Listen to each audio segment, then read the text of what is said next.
তাবুক যুদ্ধ চলছে। তাবুক যুদ্ধ চলাকালীন সময়ে একজন সাহাবী নবী সাল্লাল্লাহু আলাইহি ওয়াসাল্লামের কাছে এসে বললেন, ইয়া রাসূলুল্লাহ, ইয়া হাবিবাল্লাহ, তাবুক যুদ্ধের প্রস্তুতি যখন আমরা নিয়েছিলাম, ভেবেছিলাম যে সময়ের মধ্যে যুদ্ধটা শেষ হয়ে যাবে, যে কতদিন লাগবে থাকতে, সেই কতদিনের খাবার আমরা সংগ্রহ করে সাথে করে নিয়ে এসেছিলাম। ইয়া রাসূলুল্লাহ, যুদ্ধ তো এখনো শেষ হলো না। দুঃখজনক সংবাদ হলো, জিহাদের ময়দানে আমরা যে খাদ্য সঞ্চয় করে রেখেছিলাম, যে খাবারগুলো আমরা এনেছিলাম, সমস্ত খাবার ইতিমধ্যেই শেষ হয়ে গিয়েছে। খাবার সব শেষ, যুদ্ধ শেষ হয় নাই, খাবার শেষ। আল্লাহর সাহায্য দেখুন, আল্লাহ যে যুগে যুগে সাহায্য করেছেন, দেখেন, প্রমাণ দেখেন।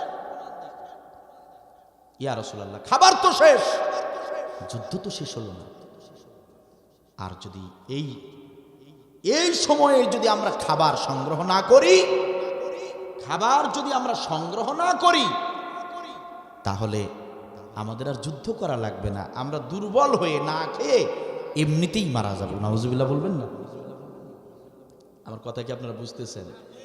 বোঝা যায়? আচ্ছা, খাবার না থাকলে নবীর সাহাবীরা যুদ্ধ করবেন কেমন? পেটে খাবার না থাকলে শরীরে শক্তি হবে? ইয়া রাসূলুল্লাহ, খাবার না থাকলে তো এমনিতেই মরে যাব। আরেকজন সাহাবী এসে বললেন, ইয়া রাসূলুল্লাহ, ইয়া হাবিবাল্লাহ,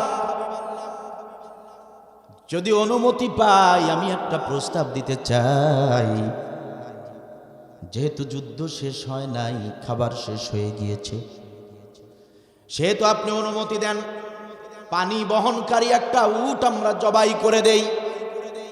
পানি বহনকারী একটা উট আমরা জবাই করে দিয়া সেই উটের গোশত দিয়ে কয়েকদিন আমাদের চলে যাবে। আপনি যদি অনুমতি দেন, আমরা উট জবাই করে উটের গোশত খেতে চাই। একটা পরামর্শ, প্রস্তাব। হযরত ওমর পাশেই দাঁড়ানো ছিলেন। হযরত ওমর যখন শুনলেন এই ঘটনা, তিনি ডাকতে বললেন, ইয়া রাসূলুল্লাহ, ইয়া হাবিবাল্লাহ, যদি অনুমতি দেন আমি ওমর একটা পরামর্শ দিতে চাই। সুবহানাল্লাহ বলবেন না? নবী সাল্লাল্লাহু আলাইহি ওয়াসাল্লাম বলেন, হযরত ওমর, অনুমতির দরকার নাই, বলো তুমি কি বলতে চাও। হযরত ওমর রাদিয়াল্লাহু তাআলা আনহু বললেন, ইয়া রাসূলুল্লাহ, ইয়া হাবিবাল্লাহ, যদি পানি বহনকারী উট জবাই করে খাওয়া হয়, যুদ্ধ শেষে ফেরার পথে যানবাহনের অভাব হয়ে যাবে। উট যদি জবাই করে খাওয়া হয়, ফেরার পথে আমাদের সমস্যা হয়ে যাবে, কারণ মরুভূমিতে উট ছাড়া তো তেমন কোনো যানবাহন নাই। সেই উট যদি আমরা জবাই করে খেয়ে ফেলি, ফেরার পথে অনেক বড় সমস্যায় পড়ে যাব। ইয়া রাসূলুল্লাহ, ইয়া হাবিবাল্লাহ, আমি ওমরের পরামর্শ হলো, আপনি সমস্ত সাহাবীদেরকে ডাকেন, ঘোষণা করেন, যার কাছে যতটুকু খাবার আছে, যার কাছে যতটুকু খাদ্য আছে, সব যেন আপনার কাছে জমা করে দেয়। আপনি বিশাল একটা দস্তরখানা বিছায়া দেন। ইয়া রাসূলুল্লাহ, ইয়া হাবিবাল্লাহ, ওই দস্তরখানায় আপনি সবার খাবারগুলো জমা করেন। যতটুকু খাবার হোক না কেন, ওই জমাকৃত খাবার সামনে নিয়ে আপনি আল্লাহর কাছে সাহায্য চাইবেন।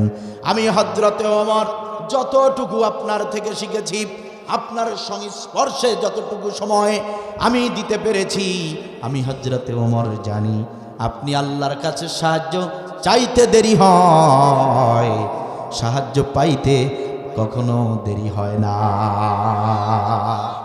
আপনি সবার খাবার, যার কাছে যতটুকু আছে, সব খাবারগুলো একত্র করেন, করে আপনি আল্লাহর কাছে দোয়া করেন। আমার মনে হয় আপনি যদি আল্লাহর কাছে সাহায্য চান, দস্তরখানা ভরিয়ে পূর্ণ করে আল্লাহ রাব্বুল আলামিন খাবারের ব্যবস্থা করে দিতে পারেন। চিল্লাবেন আল্লাহু আকবার। সম্মানিত ভাইয়েরা, একান্ত আপনজনেরা আমার, এরপর নবী সাল্লাল্লাহু আলাইহি ওয়াসাল্লাম ঘোষণা করলেন, সাহাবীরা শোনো, যার কাছে যতটুকু খাবার আছে, খাবারগুলো দস্তরখানায় একত্র করো। জমা করো। ব্যাস সবাই সবার মতো করে যার কাছে যতটুকু সামান্য খাবার ছিল, নবীর বিশাল এক দস্তরখানা বিছিয়েছেন, সেখানে জমা করতে শুরু করলেন। এই সামান্য এরকম কিছু খাবার, কারো কাছে কিছুটা খুরমা ছিল, খেজুর ছিল, এগুলো একত্র করে সামান্য কিছু খাবার জমা হয়েছে। নবী সাল্লাল্লাহু আলাইহি ওয়াসাল্লাম ওই খাবার সামনে নিয়ে আল্লাহর শাহী দরবারে দুটি হাত উত্তোলন করলেন। ইয়া রব্বাল আলামিন, তুমি তো জানো তোমার পৃথিবীতে, তোমার জমিনে তোমার কোরআনের রাজ কায়েমের জন্য, আল্লাহর কোরআনের বিধান কায়েমের জন্য কাফের বেঈমানদের বিরুদ্ধে তাবুকের যুদ্ধে অবতীর্ণ হয়েছি। রব্বুল আলামিন, তুমি তো জানো আমার সৈন্যরা বড় দুর্বল, আমার সৈন্যরা, আমার মুসলমানেরা বড় অসহায়। ইয়া রব্বুল আলামিন, এর মধ্যে আমাদের খাবার শেষ হয়ে গিয়েছে। তুমি তো সবই জানো মালিক, তুমি তো সবই জানো আমাদের কাছে কোনো খাবার নাই। যার কাছে যতটুকু খাবার ছিল জমা করেছি। রব্বুল আলামিন, তোমার জমিনে তোমার কোরআনের রাজ কায়েমের জন্য আমরা তাবুকের ময়দানে এসেছি। তুমি কি চাও নাকি আমরা না খেয়ে মরে যাই আর কাফের বেঈমানরা বিজয় অর্জন করুক? কাফের বেঈমানরা বিজয় অর্জন করবে আর আমরা, আমার সৈন্যরা না খেয়ে মরবে, এটা তুমি চাও নাকি? রব্বুল আলামিন মেহেরবানি করে তাবুকের যুদ্ধের মুজাহিদদের খাবারের ব্যবস্থা করে দিই। হযরতে ওমর বর্ণনা করেন যে নবী দোয়া করছেন, আর আমি ভাবতেছি নবীর দোয়া কখন শেষ হয়। নবীর দোয়া শেষ করার সাথে সাথে আমি দস্তরখানার দিকে তাকিয়ে দেখব, কারণ আমি হযরতে ওমর জানি নবীর দোয়া শেষ হতে দেরি হবে, দস্তরখানা পূর্ণ হতে দেরি হবে না। চিল্লাবেন আল্লাহু আকবার। নবীর মুনাজাত শেষ, হযরতে ওমর বাকি সাহাবীরা তাকিয়ে দেখলেন বিশাল দস্তরখানা আল্লাহ রাব্বুল আলামিন খাবার দিয়া পরিপূর্ণ করে দিয়েছেন। সুবহানাল্লাহ বলবেন না? নবী সাল্লাল্লাহু আলাইহি ওয়াসাল্লাম বললেন, সাহাবীরা তোমাদের যার যতটুকু খাবার লাগে খেয়ে নাও, পেট পুরে খেয়ে নাও। সাহাবীরা সবাই পেট পুরে খেয়ে নিলেন। নবী বললেন, তোমাদের কাছে যার কাছে যতটা থলে আছে খাবারের থলেগুলো পূর্ণ করে নাও। সমস্ত মুজাহিদ সাহাবীরা ওই দস্তরখানার খাবারগুলো থলে ভরে ভরে নিলেন। সুবহানাল্লাহ বল। হযরতে ওমর বলেন, আমরা পেট পুরে খেলাম, যার যার মতো করে থলে ভরে ভরে নিলাম, তারপরেও ওই দস্তরখানার উপরে যত খাবার ছিল আরো 30,000 সৈন্য এক ওয়াক্ত পেট ভরে খেতে পারবে এমন পরিমাণ খাবার অবশিষ্ট রয়ে গেল।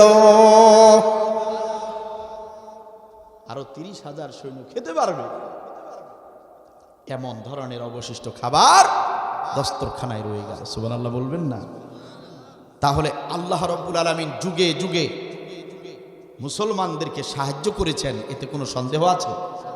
সন্দেহ আছে? তো যে আল্লাহ তাআলা তাবুকের ময়দানে মুসলমানদেরকে সাহায্য করলেন, সেই আল্লাহ কি এখনো আছে?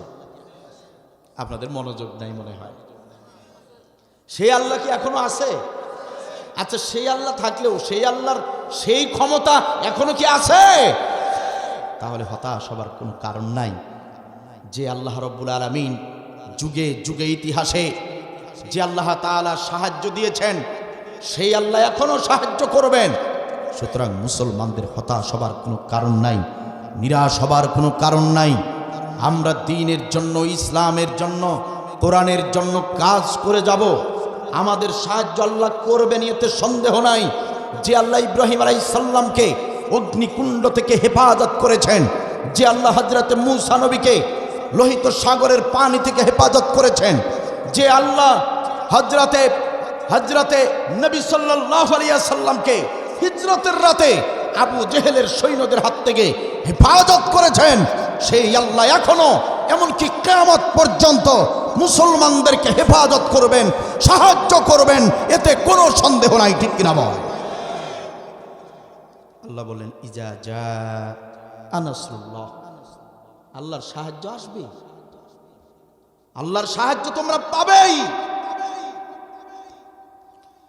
এখন আমাদের মনে অনেকের প্রশ্ন হতে পারে, রব্বুল আলামিন সূরা নাসরের ভিতরে আপনি বললেন আপনার সাহায্য আমরা পাব, কিন্তু কই আমরা তো মুসলিম জাতি, দিনের পর দিন চলে গেল, যুগ চলে গেল, সাহায্য তো পাই না, আমরা তো সাহায্য পাই না। বিশ্বের জমিনে যেখানে ইসলাম, যেখানে কোরআন, যেখানে মুসলমান, সেখানেই চলছে রক্তের হোলি খেলা, মুসলমানদের লাশের ঘ্রাণ, ঠিক কিনা বল? আজ যারা এই কোরআনের কথা বলে, কোরআন মানে আর মানাতে চায়, তাদের ঠিকানা হয় জেলখানা। আর যারা কোরআনের বিরোধিতা করে ওরা পায় স্বর্ণপদক সম্মাননা, ঠিক কিনা বলেন? তাহলে রব্বুল আলামিন আমরা সাহায্য কেন পাই না, কেন পাচ্ছি না? প্রশ্ন আছে না নাই? ফিলিস্তিনের দিকে তাকালে চোখের পানি ঝরে, ঝরে কিনা বলে? আফগানের জমিনেও এমন হলো, ইরাকের জমিনেও এমন হলো। তার মানে গোটা বিশ্বের জমিনে যেখানেই যেখানে ইসলাম, যেখানে কোরআন, যেখানে মুসলমান, সেখানেই মুসলমানদের উপর নির্যাতন চালানো হচ্ছে।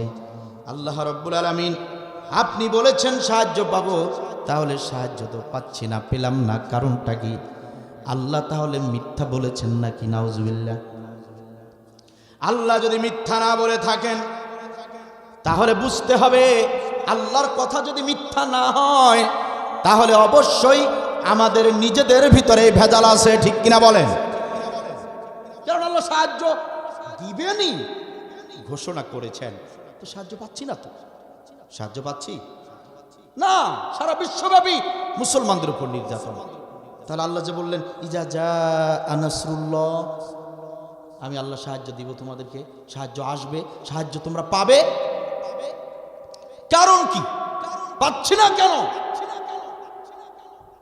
সম্মানিত ভাইয়েরা আমার, এই বিশ্বের জমিনে একটি তাফসীর রয়েছে, প্রসিদ্ধ তাফসীরের গ্রন্থ তাফসীরে কাশফ, আল্লামা জামাখশরী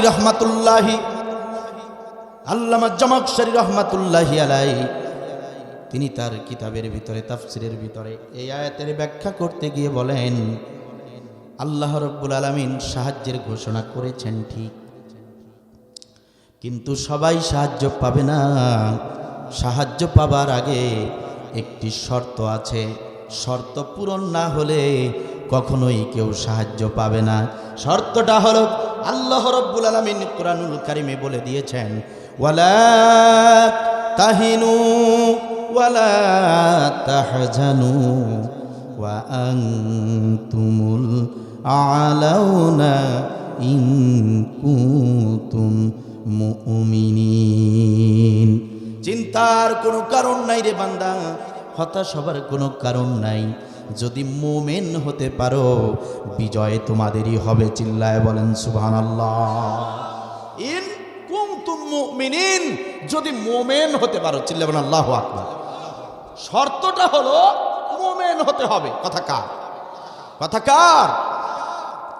আল্লাহ রাব্বুল আলামিন এই কুরআনুল কারীমে আরো বলেন, ওয়া কানা হাক্কান আলাইনা নাসরুল মুমিনিন।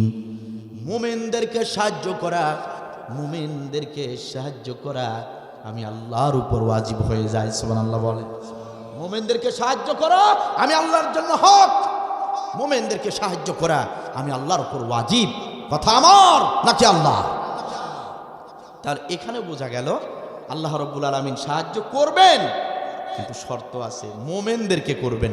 মুমিন না হলে আল্লাহ সাহায্য করবেন না। তাহলে তো স্পষ্ট বুঝতে পারলাম আমরা নামে ধামে যাই হই না কেন, প্রকৃত মুমিন বুঝি এখনো হতে পারি নাই। ঠিক কিনা বলেন?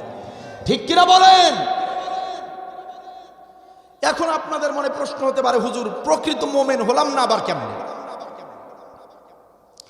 মুমিন মুসলমান পিতার ঔরসে জন্ম নিলাম, মুসলমান মায়ের ঘরে জন্ম নিলাম, জন্মসূত্রেই ইসলাম পেলাম, আল্লাহ, আল্লাহর রসুল, কিতাব, ফেরেশতা, তাকদীর এইসবের প্রতি বিশ্বাস করলেই তো মুমিন হওয়া যায়, ইমানদার হওয়া যায়। তো আমরা এখনো প্রকৃত মুমিন হতে পারি নাই, মানেটা কি? আমরা তো অনেক আগেই মুমিন হয়েছি। কথা বলেন ঠিক কিনা? আসুন আমরা আল্লাহর কাছে জেনে নেই প্রকৃত মুমিন হতে গেলে কি করা লাগবে। আল্লাহ রাব্বুল আলামিন বলেন, প্রকৃত মুমিন হতে গেলে একটা প্রধান বৈশিষ্ট্য থাকা লাগবে, অন্যতম প্রধান একটি আমল সবার ভিতরে থাকতে হবে, তাহলেই তোমরা প্রকৃত মুমিন হতে পারবে। আল্লাহ রাব্বুল আলামিন বলেন, আল্লাযীনা আমানু ইউকাতিলুনা ফি সাবিলিল্লাহ। আল্লাযীনা আমানু, মুমিন হলো তারা, কথা কার? আল্লাযীনা আমানু, মুমিন তারা, প্রকৃত মুমিন হলো তারা, ইউকাতিলুনা ফি সাবিলিল্লাহ, যারা আল্লাহর জমিনে আল্লাহর কোরআনের বিধান প্রতিষ্ঠার জন্য লড়াই করে, সংগ্রাম করে। ইউকাতিলুনা ফি সাবিলিল্লাহ, আমার আল্লাহ বলেন দিন কায়েমের জন্য যারা সংগ্রাম করে, লড়াই করে, প্রচেষ্টা চালায়, আমি আল্লাহর কাছে ওরাই হলো প্রকৃত মুমিন। চিল্লায় বলেন সুবহানাল্লাহ। কথা কি বোঝা যায়? তাহলে প্রকৃত মুমিন হতে গেলে আল্লাহর জমিনে আল্লাহর কোরআনের রাজ কায়েমের প্রচেষ্টা চালাতে হবে। কথা আমার নাকি আল্লাহ? সূরা হুজরাতে দেখেন আল্লাহ আবার বলেছেন, দেখেন কি সুন্দর করে বলেছেন সূরা হুজরাত, ইন্নামাল মুমিনুনাল্লাযীনা আমানু বিল্লাহি ওয়া রাসূলিহি সুম্মা লাম ইয়ারতাবু ওয়া জাহাদু বিআমওয়ালিহিম ওয়া আনফুসিহিম উলাইকা হুমুস সাদিকুন। আল্লাহু আকবার। সূরা হুজরাত আল্লাহ কি বললেন? ইন্নামাল মুমিনুনাল্লাযীনা, সত্যিকার প্রকৃত মুমিন হলো তারা, নিশ্চয়ই মুমিন তো তারা, আমানু বিল্লাহি ওয়া রাসূলিহি, যারা আল্লাহ এবং আল্লাহর রাসূলের প্রতি ঈমান আনে। সুম্মা লাম ইয়ারতাবু, ঈমান শুধু আনেই না, ঈমানের পথে অটল থাকে, ইস্তেকামাত থাকে। সুবহানাল্লাহ। আর কি আমল করে? ওয়া জাহাদু বিআমওয়ালিহিম ওয়া আনফুসিহিম, যারা জান মাল দিয়ে আল্লাহর জমিনে আল্লাহর কোরআনের রাজ কায়েমের জন্য চেষ্টা চালায়। উলাইকা হুমুস সাদিকুন, এরাই প্রকৃত মুমিন, এরাই হচ্ছে সাদিকিন বান্দা। চিল্লা বলেন আল্লাহু আকবার। কথা কি বুঝতেছেন আমার? আল্লাহর স্পষ্ট নির্ভেজাল কথা। সাহায্য পেতে চাও তাহলে শর্ত হলো মুমিন হতে হবে। মুমিন হতে চাও তাহলে শর্ত হলো প্রকৃত মুমিন হতে গেলে দিন কায়েমের জন্য চেষ্টা, লড়াই, সংগ্রাম করতে হবে। কথা কার? তাহলে এবার আপনারা বলেন তো যে আসলে আমাদের ভিতরে আমলের ঘাটতি আছে না নাই? আমরা কি সবাই আল্লাহর জমিনে আল্লাহর কোরআনের বিধান প্রতিষ্ঠার জন্য চেষ্টা করি? না, এই জন্য আমরা সাহায্য পাচ্ছি না। আমার আল্লাহর বক্তব্য হলো প্রকৃত মুমিন হও। আমি তো সাহায্য নিয়ে রেডি। প্রকৃত মুমিন হলেই তোমরা সাহায্য পেয়ে যাবে। আর প্রকৃত মুমিন হতে চাও তাহলে দিন কায়েমের জন্য প্রচেষ্টা চালাও। চিল্লা বলেন আল্লাহু আকবার। তাহলে নামাজ, রোজা, হজ, যাকাত, দান, সাদাকা, পিতামাতার সেবা, সব আমলের পাশাপাশি দিন কায়েমের জন্য চেষ্টা করার দরকার আছে না নাই? আর একটু চিল্লায় বলেন দরকার আছে না নাই? সম্মানিত ভাইয়েরা আমার, এই কুরআনুল কারীমের ভিতর আল্লাহ রাব্বুল আলামিন নামাজের নির্দেশ দিয়েছেন ৮২ বার। এই কুরআনুল কারীমের ভিতর আল্লাহ তাআলা রোজার নির্দেশ দিয়েছেন ১৪ বার, হজ্জের নির্দেশ দিয়েছেন মাত্র একবার। আল্লাহর জমিনে আল্লাহর কোরআনের বিধান প্রতিষ্ঠা করতে হবে পরোক্ষ এবং প্রত্যক্ষভাবে। জিহাদের নির্দেশ এসেছে ৯১৭ বার।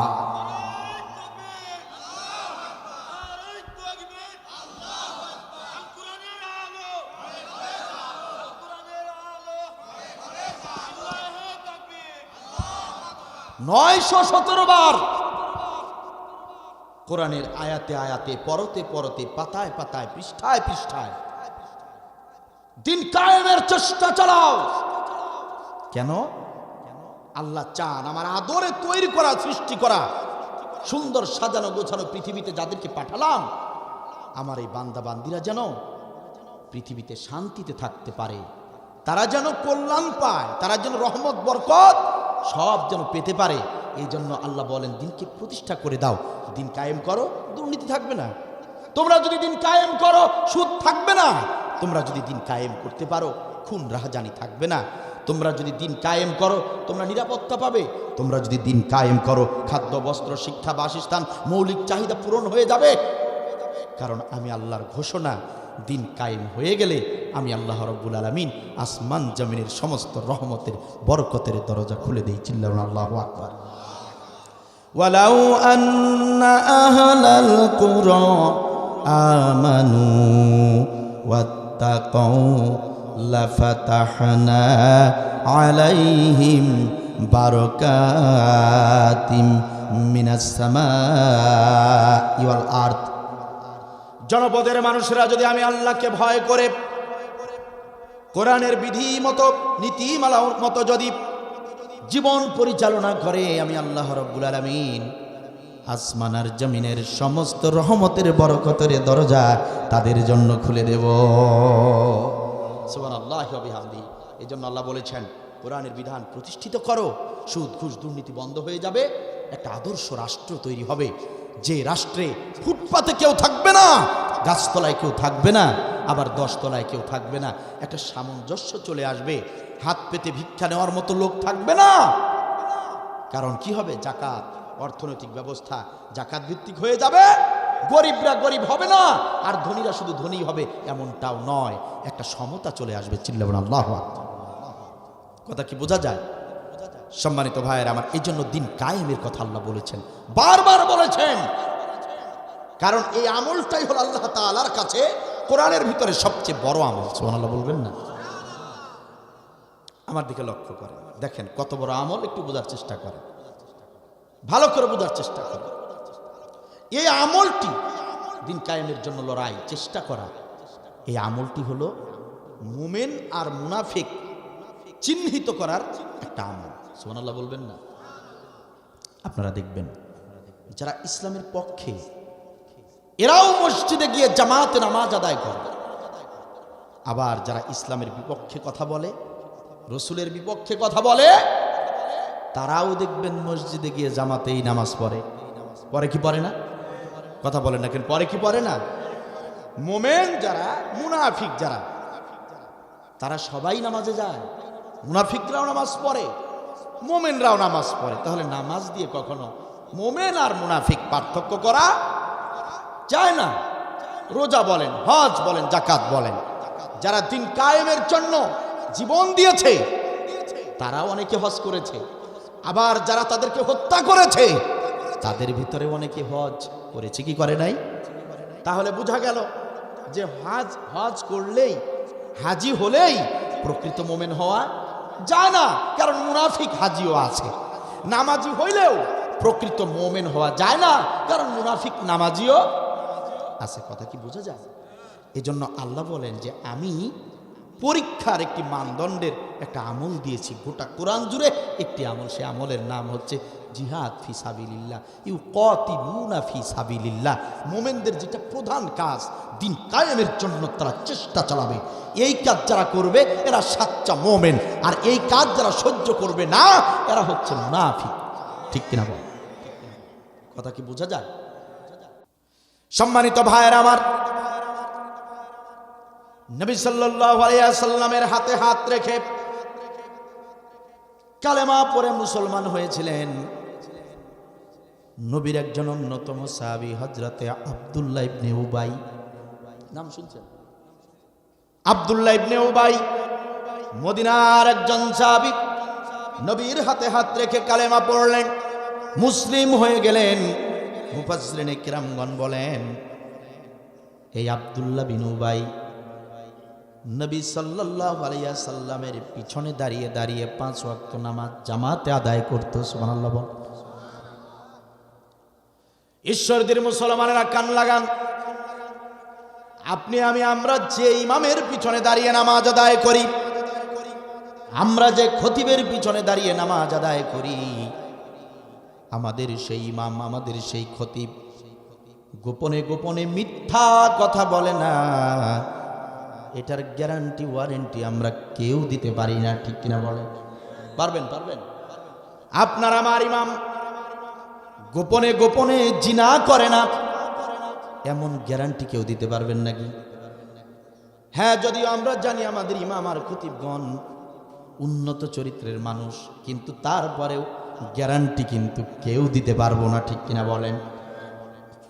সম্মানিত ভাইয়েরা আমার, কিন্তু আব্দুল্লাহ বিন উবাই এমন একজন ইমামের পিছনে দাঁড়িয়ে দাঁড়িয়ে নামাজ আদায় করেছেন, এমন একজন ইমামের পিছনে তিনি নামাজ আদায় করেছেন যে ইমাম জীবনে মিথ্যা বলেন নাই, যে ইমাম জীবনে জিনা করেন নাই, যে ইমাম জীবনে সুদ খান নাই, যে ইমাম জীবনে দুর্নীতি করেন নাই, যে ইমাম জীবনে কখনো মিথ্যা বলেন নাই, অন্যায় করেন নাই, বরং যে ইমাম দুর্নীতির বিরুদ্ধে লড়াই করার জন্য পৃথিবীতে এসেছেন, যে ইমাম সত্যের বাহক, যে ইমাম অন্যায়ের বিরুদ্ধে লড়াই করার জন্য পৃথিবীতে এসেছেন, তিনি ইমামের ইমাম, নবীদের ইমাম, সাইয়্যিদুল মুরসালিন, খতামুন নবিয়্যিন, বিশ্বনবী মুহাম্মাদুর রাসূলুল্লাহ সাল্লাল্লাহু আলাইহি ওয়াসাল্লামের পিছনে দাঁড়িয়ে দাঁড়িয়ে আব্দুল্লাহ বিন উবাই নামাজ পড়তে। আপনার আমার নামাজ আর আব্দুল্লাহ বিন উবাইয়ের নামাজ কখনো এক হবে? তিনি নামাজ পড়েছেন নবীর ইমামতিতে, সেই নামাজে কোনো ভেজাল আছে? কোনো ঘাটতি আছে? কত বড় নামাজি, কত বড় আমলদার ছিলেন হযরত আব্দুল্লাহ বিন উবাই। মুফাসসিরিনে কিরামগণ বলেন, এই আব্দুল্লাহ বিন উবাই কি শুধু নামাজ নাকি? না, সে হাজিও ছিল। মুফাসসিরিনে কিরামগণ বলেন, আব্দুল্লাহ বিন উবাই হজ করেছিলেন 36 বার। চিল্লাবেন আল্লাহু আকবার। কয়বার? 36 বারের হাজি। আমি মোটামুটি সারা দেশে আলোচনা করি, সারা দেশে বিভিন্ন জেলায় প্রোগ্রাম করি। আজ পর্যন্ত আমি এমন কোন হাজির দেখা পাই নাই যে হাজি 36 বার হজ করেছে আমাদের দেশে। আপনাদের এলাকায় আছে 36 বারের হাজি? তাহলে বোঝা গেল যে আমাদের দেশে সম্ভবত 36 বারের হাজিই নাই, ঠিক কিনা বল? আব্দুল্লাহ বিন উবাই 36 বার হজ করলেন, কত বড় আমল। সম্মানিত ভাইয়েরা আমার, মুফাসসিরিনে কিরামগণ বলেন, এই আব্দুল্লাহ বিন উবাই নিজের টাকা দিয়ে মদিনার জমিনে কয়েকটা মসজিদ বানিয়েছিলেন। তাহলে কত বড় আমলদার, নিজের টাকা দিয়ে মসজিদও বানিয়েছেন। সম্মানিত ভাইরা আমার, একান্ত আপনজনেরা আমার, সেই আব্দুল্লাহ বিন উবাই যেদিন মারা গেল, সকালবেলা আব্দুল্লাহ বিন উবাইয়ের ছেলে এসেছে নবী সাল্লাল্লাহু আলাইহি ওয়াসাল্লামের দরবারে, এসে বললেন, ইয়া রাসূলুল্লাহ, ইয়া হাবিবাল্লাহ, গত রাতে আমার আব্বাজান আব্দুল্লাহ ইবনে উবাই মারা গিয়েছেন। ইয়া রাসূলুল্লাহ, আমার আব্বাজান গত রাতে মারা গিয়েছেন। মারা যাওয়ার আগে আমাদেরকে ওসিয়ত করে গিয়েছেন, আমার আব্বাজানের জানাজা নামাজের ইমামতি আব্বাজান আপনাকে করতে বলেছেন। চিল্লায় বলেন সুবহানাল্লাহ। আব্দুল্লাহ বিন উবাই এত বড় আমলদার, সে মারা গিয়েছে। ছেলে এসে বলল, আপনাকে ইমামতি করতে হবে জানাজার, এটা আমার আব্বার ওসিয়ত ছিল। নবী আমার ডাকতে বললেন, হযরতে আবু বকর, ওসমান, আলী, কোথায় রে তোমরা, কোথায়? চলো চলো আব্দুল্লাহ বিন উবাইয়ের বাড়িতে চলো। হযরতে আবু বকর রেডি হয়ে গেলেন, নবীজি চলেন। ওসমান রেডি হয়ে গেলেন, হযরতে আলী রেডি হলেন। কিন্তু হযরতে ওমর, তিনি নবী সাল্লাল্লাহু আলাইহি ওয়াসাল্লামের গায়ের চাদরের একটা কর্নার ধরে টান দিলেন। ইয়া রাসূলুল্লাহ, ইয়া হাবিবাল্লাহ, আপনি কার জানাজার ইমামতি করতে যান? ইয়া রাসূলুল্লাহ, আব্দুল্লাহ বিন উবাইয়ের জানাজার ইমামতি আপনি করবেন না।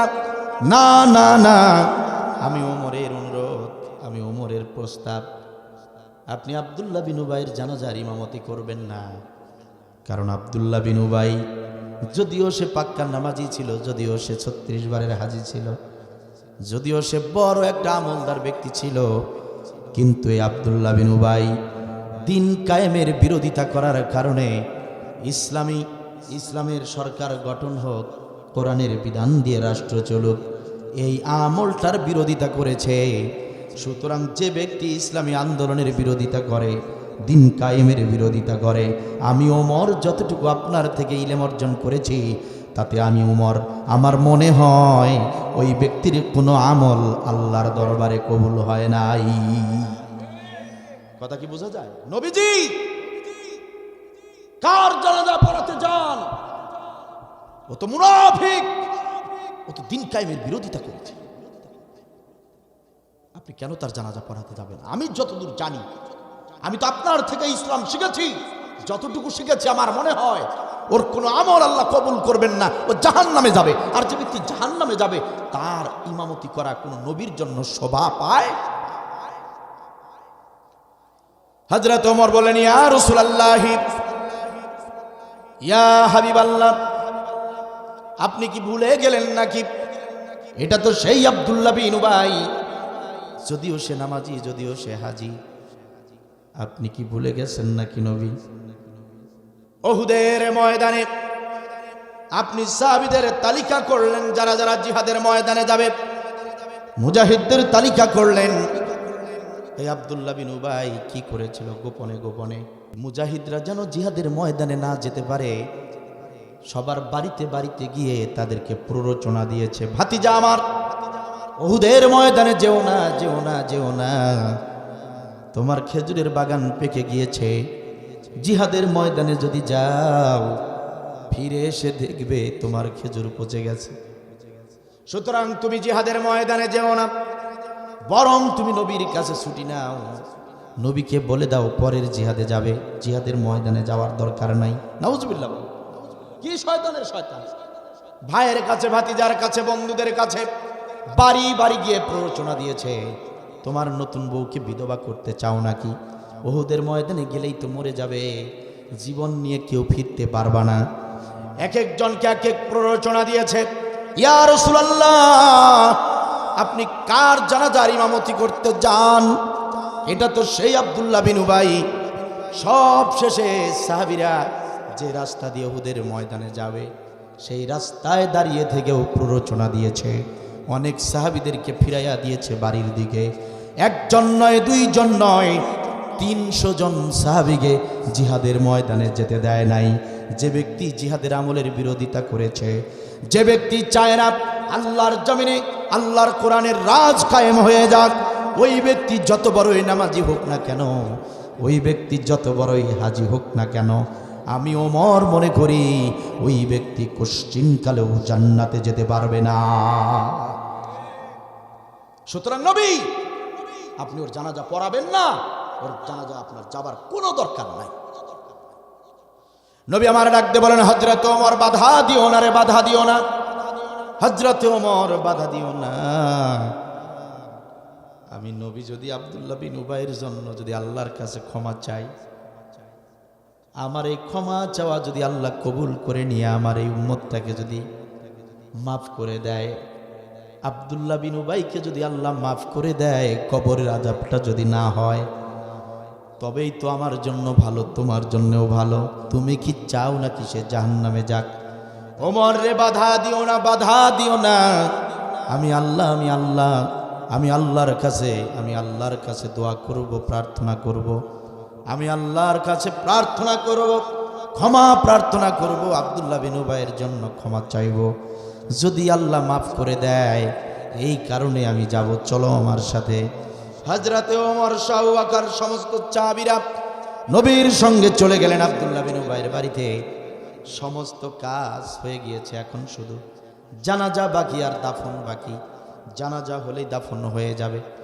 নবী আমার ডাকতে বললেন, উপস্থিত সাহাবীরা কাতারবদ্ধ হও, কাতারবদ্ধ হও, আমি নবী এর জানাজার ইমামতি করব। আল্লাহু আকবার।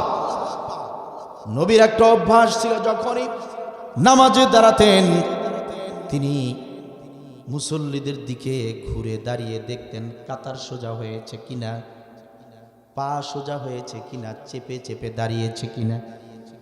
নবী যখন ঘুরে তাকালেন, তাকিয়ে দেখলেন সব সাহাবীরা দাঁড়িয়ে গেছে জানাজা নামাজে। কিন্তু হযরতে ওমর কাতার থেকে বের হয়ে মাঠের আরেক কর্নারে গিয়া দাঁড়িয়ে রয়েছে। চিল্লায় বলেন সুবহানাল্লাহ। সবাই কাতারবদ্ধ হয়েছে। হযরতে ওমর ও জানাজা আদায় করবে না। হযরতে ওমরের বক্তব্য হলো, ওর জানাজা হলেও যাক, না হলেও তা।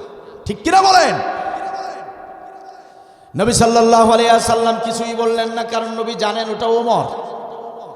কাফের মুনাফিকদের সঙ্গে তার কোনো আপোষ নাই। কথা বলেন না কেন? নবী সাল্লাল্লাহু আলাইহি ওয়াসাল্লাম কিছুই বললেন না।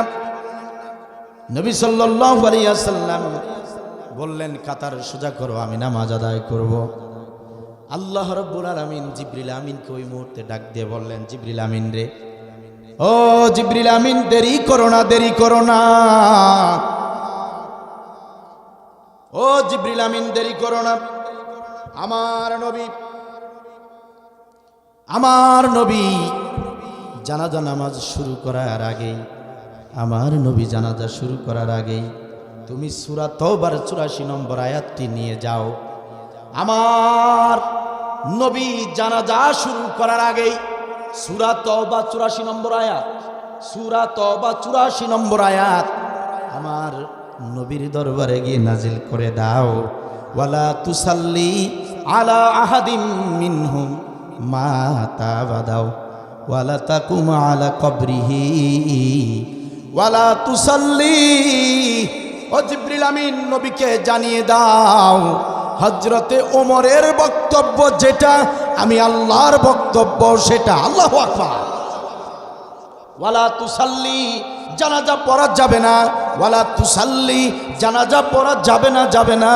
ওয়ালা তুসাল্লি, শেষ অংশে বললেন ওয়ালা তাকুম আলা কবরিহি, নবীজি ওর কবরের পাশেও আপনি দাঁড়াতে পারবেন না। সম্মানিত ভাইয়েরা আমার, ঈশ্বরদী উপজেলার মুসলমানেরা বুঝে থাকলে বলেন, এই আব্দুল্লাহ বিন উবাইয়ের প্রতি আল্লাহর রাগটা কম ছিল না বেশি? ক্ষোভটা কম ছিল না বেশি ছিল? আব্দুল্লাহ বিন উবাই নামাজি ছিল কি ছিল না? রোজা করছিল কি করে নাই? হাজি ছিল কি ছিল না? তবুও আল্লাহ রাব্বুল আলামিন তার জানাজা পড়াতে দিলেন না। কারণ হলো একটাই, দিন কায়েমের বিরোধিতা করেছিল। কথা বলেন ঠিক কিনা? আমার আল্লাহ বলেন, সাহায্য পেতে চাও বান্দা, সাহায্য পেতে চাও, তাহলে প্রকৃত মোমেন হয়ে যাও। প্রকৃত মোমেন হতে চাও, তাহলে দিন কায়েমের পক্ষে থাকো। আল্লাহর জমিনে আল্লাহর কোরআনের বিধান প্রতিষ্ঠার জন্য চেষ্টা চালাও। কথা কার? আল্লাহ। যদি তোমরা মোমেন হতে পারো, এই আমলটি দিন কায়েমের আমল যদি করতে পারো, এই